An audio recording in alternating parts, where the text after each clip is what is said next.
All right, we're entering 49ers Chiefs week. We have this Tuesday laundry day off before practice gets going for the 49ers again tomorrow. And this is the topic of the early week right beneath me. Is the 49ers offense too plodding and methodical under Kyle Shanahan? A couple things have happened recently to really put this question into the limelight. And I have my own criticism for Shanahan, and I have my own, I think, nuanced take on all of this, because I don't think it's as simple as, oh my God, Shanahan is an incompetent, not play caller, but an incompetent game manager versus, oh, Shanahan can do no wrong. I obviously think that the truth is not on either extreme. And I don't think Shanahan is incompetent at all. I just think that he needs probably to do some self-scouting here to give the 49ers a little bit more perspective and maybe add some urgency and some aggressiveness to their offense. But that's the question. And, what has happened to spur it was the game in Atlanta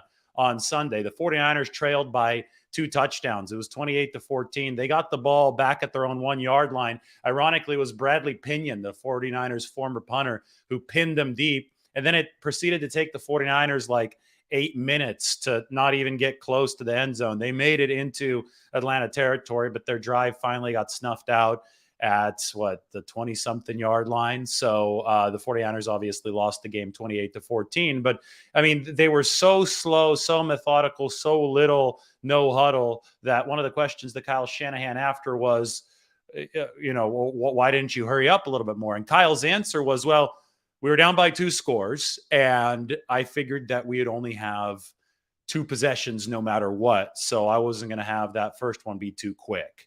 And he said, I didn't want to panic. I didn't want us to panic. I wanted us to take it down the field, score, and then see the defense with its 3 timeouts stop Atlanta and then get the ball back in a 2-minute drill, score again, and force overtime. And on the surface level, I had some problems with this explanation because there was still a lot of time, right? There was still, I think, over 10 minutes left. There's still plenty of time for more than 2 possessions when the 49ers got the ball back at the 1-yard line. And I look at it as baseball. You're not going to succeed with every shot that you take, but you maximize your chances of success by increasing the amount of plate appearances that you get. And Kyle Shanahan was resigning himself and the 49ers to only 2 plate appearances, to only 2 drives with that mentality. And then I said, okay, fine. He doesn't want to panic, okay? So he wants to run his normal system and he wants to be methodical. But as you might have heard me say on the radio, I didn't think that he was congruent with this philosophy, because I thought that the 3rd and 4th down play calls that essentially ended the game for the 49ers had some panic written all over them. A pitch right to a running back on 3rd and very short when the quarterback sneak is essentially undefeated with Jimmy Garoppolo. And then that lost a little bit of yardage. That was sneak territory. The 4th down was a little bit further than sneak territory, but I sure didn't understand why the 49ers did not line up under center. Because if you line up in the gun instead of under center, you give up a lot of the rushing threat that a team running downhill on 4th and short will have at the line of scrimmage. You give up a lot of the play action threat that could be so valuable on that 4th down. And then you're just sitting back and, just hoping that the opposing defense is not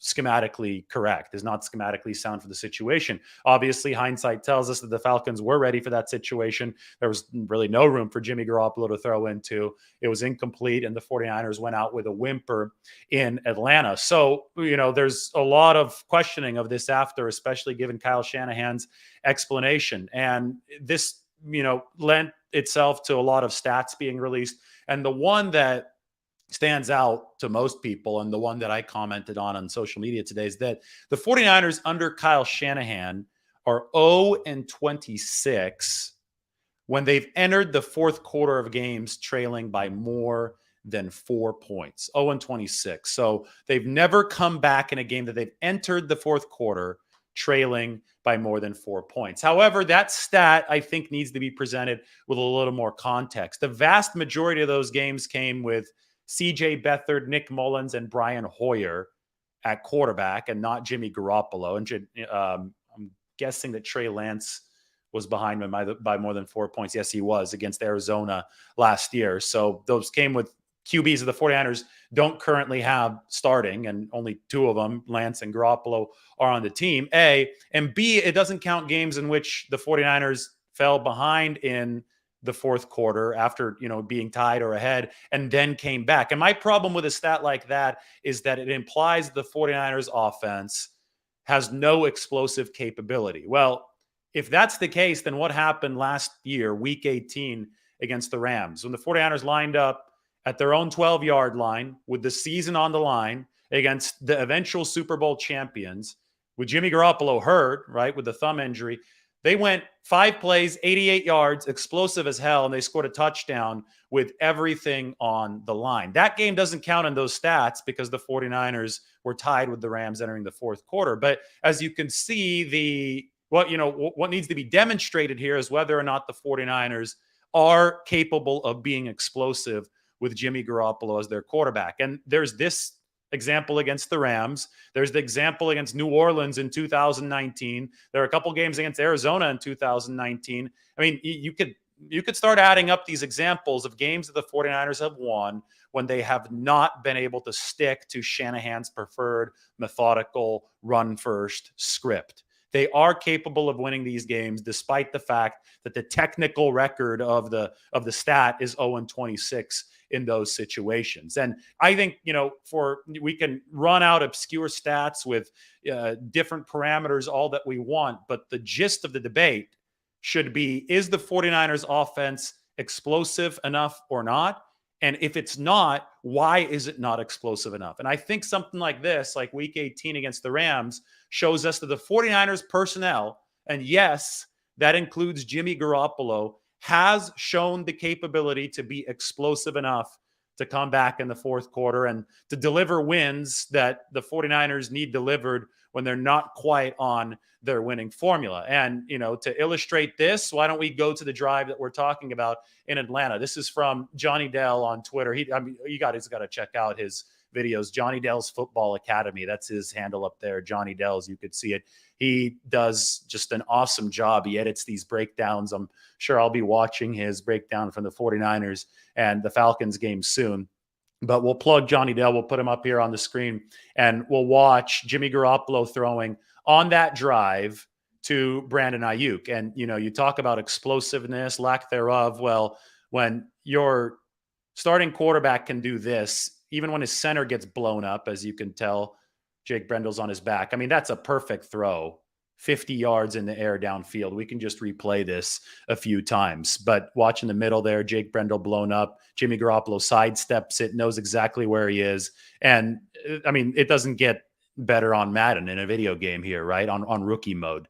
This is a thing of beauty. Jimmy Garoppolo delivers it. Brandon Ayuk makes the catch. And, of course, it didn't count because there was a holding penalty called on Brendel as he fell to the ground. They say that he dragged 98 to the ground with him. Agree with the penalty or not, it ended up costing the 49ers this beautiful play. And let's be honest, if this play had stood, we're having a completely different discussion about this underneath me right now. Is the 49ers offense too plodding and methodical under Kyle Shanahan? Because if the 49ers had completed that game, they are at the Atlanta 38 with 7:27 left in the football game. They, I would think if they continue moving with some urgency down the field, because that was an urgent play, can score with at least 5 minutes left. Their defense has 3 timeouts. Then their defense either stops the Falcons with those timeouts or they don't, and everybody blames the defense. But the 49ers would get another chance to tie the game, and then we would see what would happen then. But the play didn't count. And, my main issue when we ask, is Shanahan's offense too conservative, too plodding, too methodical? You saw that beautiful downfield shot, right? And I think, it's worth putting up on the screen again. You see it, you see it here. And you see how well schemed it is. You see how Brandon Ayuk was able to get into open spaces. You see how Jimmy Garoppolo was able to deliver. I just don't think that Kyle Shanahan calls these kind of plays enough, because the argument that Jimmy Garoppolo doesn't have the arm talent, I mean, it's out the window. We've seen him make these throws outside the numbers downfield, just dimes on a consistent basis, I think, already this season. And he's coming off of shoulder surgery. So that's why I say the personnel is totally capable for the 49ers, but I don't think that Shanahan, especially when this team is behind in situations like the one that they faced in Atlanta, has called those plays nearly enough. And when you only call one of them, I say it's like baseball. I say that you've got to give yourself more plate appearances, right? Because even the best hitter is only going to hit 300. Even the best quarterback is not going to complete more than 40% of his passes that travel over 20 yards. That's the best completion percentage in the league. It's right around 35 to 40% on those throws. So on the throws that are big time air yards throws, you have to give yourself more chances to reach a reasonable percentage of success. And if that was the only play, that one to Ayuk, that the 49ers ran in that drive that was a bomb, Shanahan left himself open to way too much error, right? The possibility of error could derail the 49ers plans. Jake Brendel holds on that play. 49ers then have to spend 10 plays making up the yardage that they would have made up had there not been a penalty. So I think with anything like the 49ers just need to give themselves more opportunities. And this is where our criticism of Kyle Shanahan's actual philosophy comes to fruition, because Shanahan loves to run the football. We know this. He loves to control game clock. He loves the 49ers in pace ranked like 29th or 30th. And that's how quickly they get back up to the line of scrimmage, how quickly they get up to run another play. Shanahan believes that if you control time of possession and control the clock, essentially what Atlanta did to the 49ers in this past game, you can shield your defense from overexposure. That pass rush can really start roaring. They're fresh at the end of the game, and you could beat the brakes off of teams. But that will look awesome. And that has a lot going for it because the rest of the league is not really doing that. So you could zag while other teams are zigging. It's beautiful when it does all come to full cohesion. Great example is the January 2020 NFC title game against the Green Bay Packers. I mean, the 49ers just murdered them. And they've done that to several teams. I mean, for the most part, this Shanahan system has made the 49ers a winning football team when he's had a decently healthy roster. I mean, it's one of the main reasons why the 49ers have such a good record when Jimmy Garoppolo is healthy. But sometimes you run into a situation where all of a sudden that script is not going to work because unforeseen stuff happens during the game. Jeff Wilson fumbles on a 3rd and 1 early on, puts you into a 14-0 hole. Atlanta picks up a 3rd and 13 with Marcus Mariota. That puts you into a hole that becomes 28-14 in the second half. And all of a sudden, you're behind the 8 ball in the 4th quarter at your own 1-yard line late in the game. And guess what? That same method, right, that works when you have control of the arm wrestling match, it isn't necessarily going to bring home the bacon. And it's not going to give you the best chances of bringing home the bacon in a game like Sunday's. So although Shanahan's script is ball control, sometimes he'll need to veer off of that script. And, why doesn't he like to drop back and just fire all over the field? There's several reasons, and this is where it gets nuanced. The 49ers offensive line is built for run blocking because he wants to run first. So they're not as good at anchoring and pass protection. I think it was even worse this Sunday because they didn't have Trent Williams. They're on their 3rd string left tackle, Jalen Moore, and they're essentially the 3rd string right tackle, Daniel Brunskill, in this game, who hadn't played really right tackle in 3 years. Jake Brendel is a new center. Aaron Banks is a new left guard. Spencer Burford is a new right guard. So, I mean, the 49ers were definitely, I think, a little bit handicapped at those positions up front. So if you're Shanahan and you're trying to avoid negative plays, you don't want an edge rusher to blow up the backfield. You want to avoid fumbles, interceptions, like strip sacks, all that stuff. Then you will want to shorten the game. But that's all great if the game is tied or if you're ahead. But if you're behind by 2 touchdowns, the risk reward changes, right? Your hunger, your desire to avoid a strip sack because you have a 3rd string left tackle in, it needs to be outweighed by your desire to try to come back in the football game. You can't have your cake and eat it too. You can't sit there playing it safe while you're down by 2 touchdowns. So that's why I think the 49ers urgency needed to be greater in this situation. And, I thought it could have been greater to start this game as well against the Atlanta Falcons, because you looked at weeks 4 and weeks 5 against the Rams and Carolina. And the 49ers in both of those games came out firing the football. They passed to set up the run. And, I have to show you a graphic that PFF put up today. I retweeted this. This is probably the simplest way to illustrate the dynamic at play here. So let me spread this out onto the screen for you. Okay, so here we go. This is a standard XY axis. On the x-axis, which means moving from left to right, is running efficiency. So the better your run game, the further to the right you are. And on the vertical axis, moving up and down, is drop back efficiency. So the further up you are, the better your pass game is. So if you're in this upper left-hand quadrant, it means that your pass game is more efficient, but your run game is less efficient. Strong pass, weak run. Top right is where you want to be, strong pass and strong run. So you see Lamar Jackson and the Ravens over here. They're good at both. Jalen Hurts and the Eagles, they're good at both.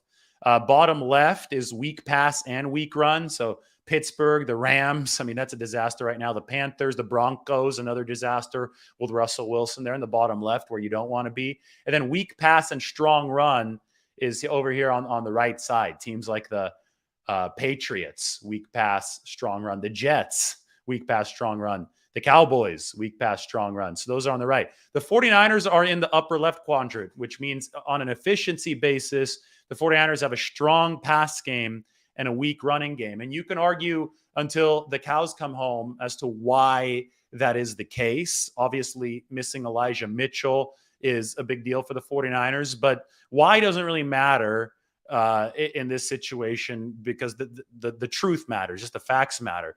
We'll spend another video and the 49ers will spend film sessions trying to fix the run game. But right now we're dealing with reality, and that is that the run game is not as efficient as the 49ers pass game. And I thought that the 49ers recognized that in week 4 against the Rams and week 5 against Carolina, because they came out firing. They put Jimmy in the gun. They came out throwing. They came out passing to set up the run. And that's when Jeff Wilson ripped off his 2 big runs at 20.82 miles an hour at the start of the game against the Rams and at the start of the game against the Carolina Panthers. And the 49ers, I think, might have taken both of those defenses by surprise, because they have one of the lowest first down run rates in football, yet they were throwing to open both of those games, and it worked. But I thought that against Carolina, the 49ers and Shanahan reverted back to run to set up the pass.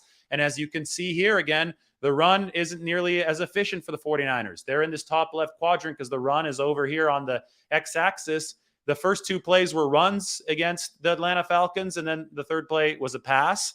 49ers punt it, and then on the second possession, they passed the first time, but then the Jeff Wilson fumble happened, and they're down 14-0. But they let the defense, obviously was really injured, let the Falcons score on drive 1, put the 49ers in a hole. The 49ers did not rebut because they were just so preoccupied with running the football there, and it didn't work on the first drive and then didn't work on the second drive, that they're in a 14-0 hole, and then they're playing catch up.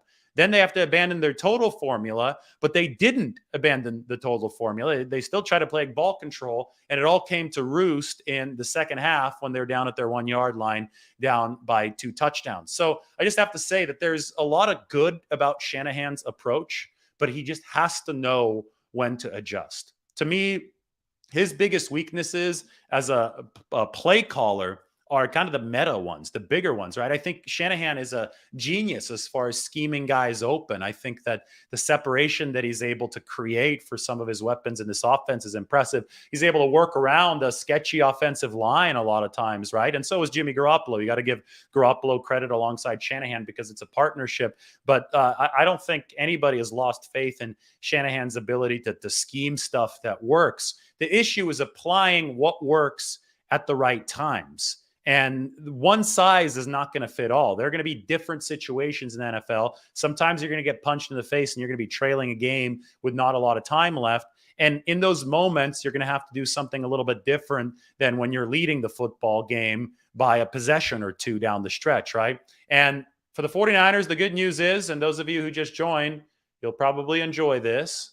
We'll go back to it. The good news for the 49ers is that they have a quarterback who can deliver explosively.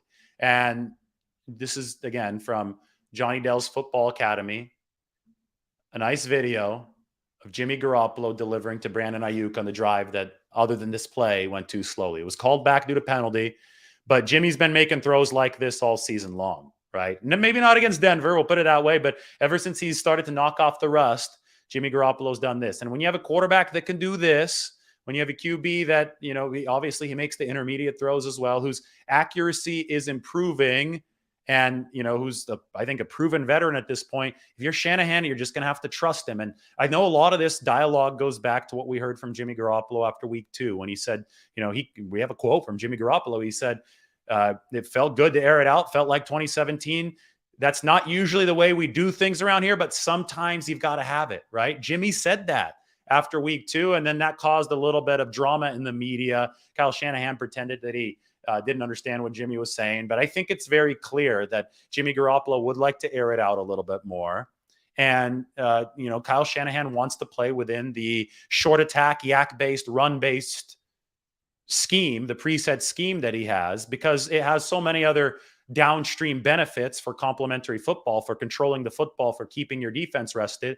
And if the 49ers are going to succeed this year, they're going to have to find a way to meld those two interests together. And I absolutely think that it's possible to meld those two interests together. Two good things. Let's put this up here for you guys. Two good things can coexist. That is the essence right here. Two good things can coexist is the essence of the partnership that the 49ers need to see established and perpetuated and successfully fostered between Kyle Shanahan and Jimmy Garoppolo this year. Shanahan, quarterbacks, if they didn't have any coaching or restraint, would just be gunslingers all the time, right? They'd be unrestrained gunslingers, but the coach has to take into account greater interests of the football team. There are a lot more small calculations that need to be made for the larger good. So that's where Shanahan comes in. He's got to be the bigger picture mind. Jimmy Garoppolo wants to air it out. Sure, Shanahan should meet him at least part of the way there, because obviously Jimmy Garoppolo's skill set works with that. He's got a quick release, but he can also throw some of the passes that we saw at Atlanta. But Shanahan has to integrate those plays to the extent that it doesn't derail the 49ers' larger efficiency. Listen, the 49ers do so much well under the existing Shanahan system, right? The yards after the catch consistently leads the league. Their possession time consistently near the top of the league. There's a reason why they've been to 2 NFC championship games and a Super Bowl here over the past 3 seasons. And saying that they need to get rid of Kyle Shanahan or that his system is completely broken is ridiculous. It just flies in the face of facts. But can the 49ers improve? Is there room for criticism to foster improvement? Absolutely. And I think that this case against Atlanta and, the fact that the 49ers have struggled to come back in some of these games does illustrate that. But we need to view it all with context. And I think the appropriate context here is the 49ers personnel. It's not a personnel issue. The personnel, including Garoppolo, is explosive enough to come back if they're down more than 4 in the fourth quarter of these games. And that throw to Ayuk, I think, shows you that they're explosive enough to do it. They've got to cut out the mistakes, and Shanahan needs to give them more chances. If Shanahan does that, then yes, I think the 49ers can, turn into a team that is a little bit more dangerous with the ball in its hands than it currently is. And then the answer would be no, they're not too plotting and methodical under Kyle Shanahan. But right now, I think yes. Now, a great chance to, make this work for the 49ers is this week, because they might be forced into this by the Kansas City Chiefs, who are standard bearers of explosiveness in the NFL. And the 49ers are beaten up on the defensive side of the football. You look at the possibility of players like Charvarius Ward, Nick Bosa not playing in this game. I don't know how big it is. We're going to find out more of the course of this week. But if they don't, and Patrick Mahomes has free runway to score 30 plus, well, the 49ers are going to have to score 30 plus right back. And the way that the 49ers play might require a flurry, especially toward the end of the game. It might turn into something like the 2019 Saints game, when the 49ers defense was leaking some oil and they had to come back and win that game 48-46. Garoppolo obviously explosive enough to get it done in that game. And if this game turns into that against Kansas City, then the 49ers will almost face deadline pressure. They'll have to do it. And I thought that's what they faced in that game against LA last year in week 18. I mean, Shanahan couldn't do the methodical style anymore. The 49ers had 88 yards to go, and Garoppolo led them in 5 plays, and they scored the touchdown with everything on the line. I mean, look at this game against Kansas City as a potential test in that regard. May not have to do something quite as extreme, but they may have to up the ante a little bit as far as pace and passing goes offensively. And the good news is that the Chiefs don't have a good defense. They're ranked number 28 DVOA in the league. They might be getting some bodies back this week, so that's important to keep in mind. But this Kansas City team, if you look at the tiers, they're great offensively, suspect at best defensively, and it could be the chance for the 49ers to make these adjustments that I am talking about. All right. I'm ready to answer a few questions here as soon as I have a drink of water. Let's open this up, see what you guys have to say.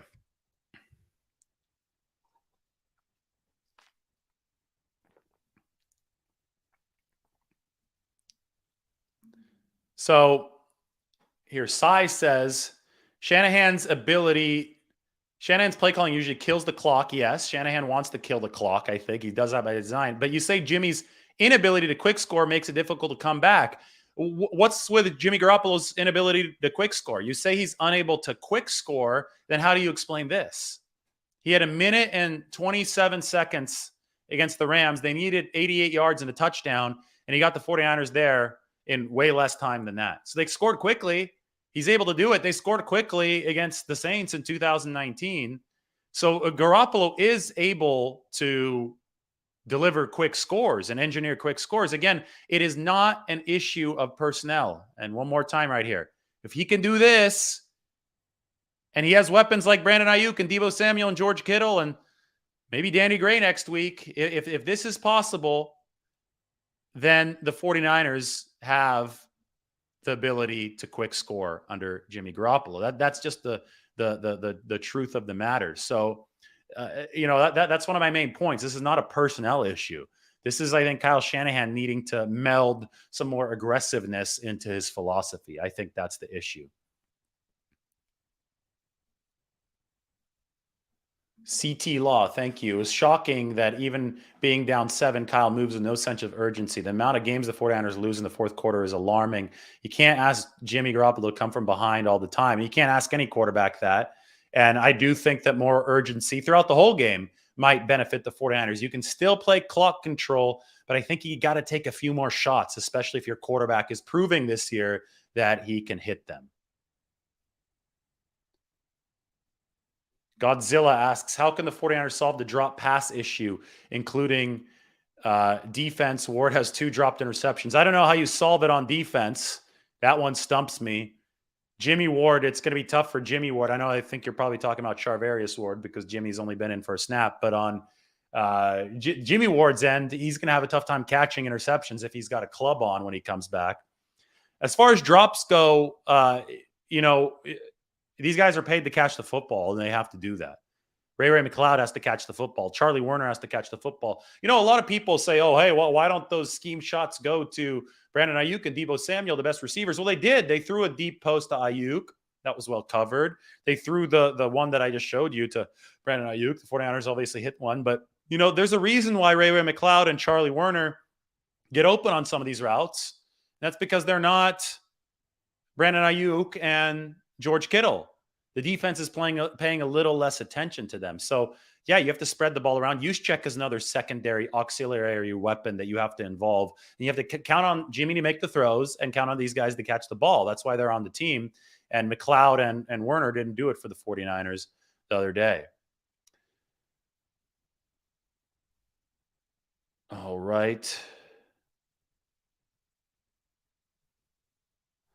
Any more questions? How can Kyle open the playbook if guys are dropping passes? Well, guys have to catch passes. And I don't think that Garoppolo is necessarily throwing high and wide. I mean, his accuracy started off bad this year, coming off the surgery, but it's gotten better every single week to the point where his adjusted completion percentage or his completion percentage over expectation would have ranked 3rd in all of football if extrapolated over the full season. So you count on your players to execute. And Garoppolo is getting more accurate as these games go along. That's a good sign for the 49ers.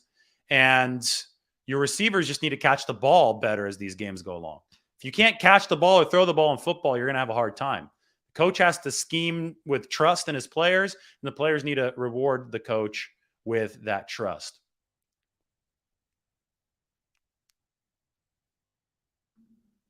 if Shanahan lets Jimmy gunsling like in 2017, the offense would make a massive leap. Yeah, I mean, you don't need that level of gunslinging. You could keep it a little bit more under control. You have a better roster now. You have a better defense, probably a better run game, although right now the run game is not performing too well. You need to incorporate some of that, right? You can't just be living and dying by third down every single week because first and second down do enough and don't do enough. And then you're just relying on Jimmy Garoppolo to bail you out. You absolutely have to make sure that plays are being made on all downs and plays are being made downfield and drives are being shortened, that you get your explosives. But the reason why the 49ers, I think, have a demonstrated track record of this potentially working is that in 2019, they led the league in explosive pass rate. Not the Chiefs, the 49ers did in 2019. They've been at or near the top in explosive pass rate. They've been able to scheme up, and Garoppolo's been able to deliver passes and pass plays that gain 20 or more yards, whether it be through Yak or the one that you just saw throwing downfield. So Shanahan and Garoppolo are doing something right. Where they go off the rails here, though, is when the 49ers hit a little bit more of a desperate situation where they need a little bit more explosiveness. They have to go into that mode that they hit in week 18 last year against the Rams. And I think they hit that mode because they had absolutely no other choice but to hit that mode. Against Atlanta, they still had choices, right? There was still 10 minutes left. They were still 88 yards away. It wasn't 127 left, or they were 99 yards away. It wasn't 127 left with 88 yards to go like they were in LA last year, week 18. So you let Jimmy Garoppolo gunsling to a degree, but you also play within the structure of the system that has worked so far.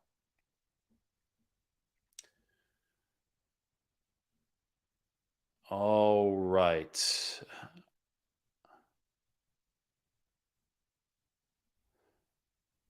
Let's see any more questions here. TC, why are none of you in the media and radio realizing that Shanahan is the major issue? Also feel he should be on the hot seat today.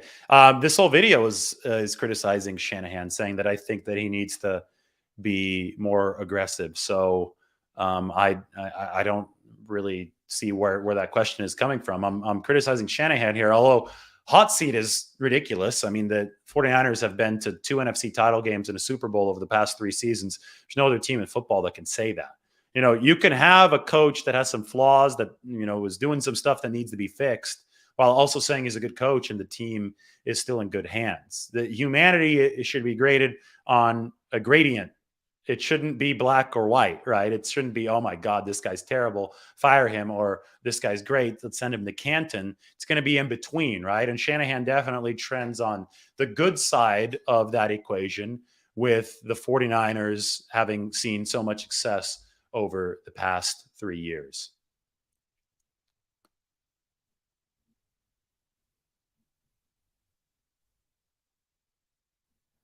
All right.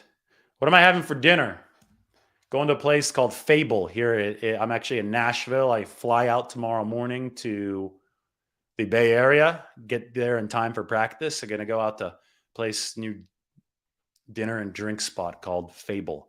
I'll let you guys know how it is. And then we resume some sharing of food from the Bay Area over the next couple of weeks. I'm excited up until the bye week. I'm going to be in town for the Kansas City game and then headed down to LA, and then obviously the bye week. Can't believe how many people want Shanahan out. Who would even replace him? We've seen how bad it can get without a good head coach. Yeah, I think it's an awfully casual opinion to say that Shanahan should be out right now. People are just going to be reactionary, right? That we get used to it on the internet. But the truth is that he's doing a good job in the aggregate, but there's stuff that the 49ers can fix. Both things can be true at once. All right, cool, guys. Thank you so much for joining the show. Those of you just coming in, we answered the question, is the 49ers offense too plodding and methodical under Kyle Shanahan? And my answer is yes, it is. And the 49ers do need to add some spice to this, especially when they're behind in games. But the good news is that they have the personnel to do it. If you don't believe me, just watch this video. This is one of the best throws that you'll see from an NFL quarterback this year from Jimmy Garoppolo. The narrative that he can't throw downfield outside the numbers is dead with this beautiful delivery across the hashes, both hashes, left and right hash, right on target to Brandon Ayuk, and he's made several of these throws, excellent throws, including ones where he gets hit over the past couple of weeks. So Garoppolo's doing his job. The receivers, arguably, some of them are doing their job, not all of them. The play that I showed you featured a holding penalty that called it back. But the 49ers personnel, I think, is clearly capable of being explosive, no matter what the narrative is trying to hammer home this week. And week 18 against the Rams, I think, gives us a very firm piece of evidence as to the validity of that theory. 5 plays, 88 yards, a touchdown with everything on the line, from an injured Garoppolo to Juwan Jennings with a big catch from Deebo Samuel. I mean, that was a manly drive. That was an explosive drive. And I think the 49ers can do more of that. And they can integrate it into Shanahan's overall script, which is ball control. But sometimes you need to veer off script. Sometimes you need to do more than just ball control, because the NFL will throw some surprises at you, just like it did this past Sunday. And then on a larger note, the 49ers need to pass to set up the run. They've been a more efficient passing team than they have been a running team this year. Weeks 4 and 5, they passed to set up the run. Week 6, they reverted back to running to set up the pass.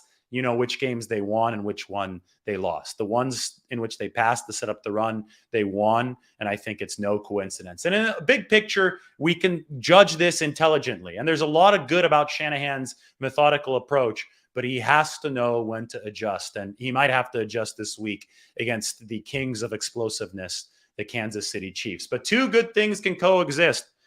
Jimmy Garoppolo's skill set can coexist with Kyle Shanahan's desire to keep the offense structured within his liking. There has to be compromise. There has to be give, because ultimately both of these men have the same goal. And that is for the 49ers to win the NFC West, win the NFC, and bring home a Super Bowl to the Bay Area. All right. Hope everybody enjoyed the show. Everybody liked the video, sub to the channel, and we'll talk to you all very soon. Take care.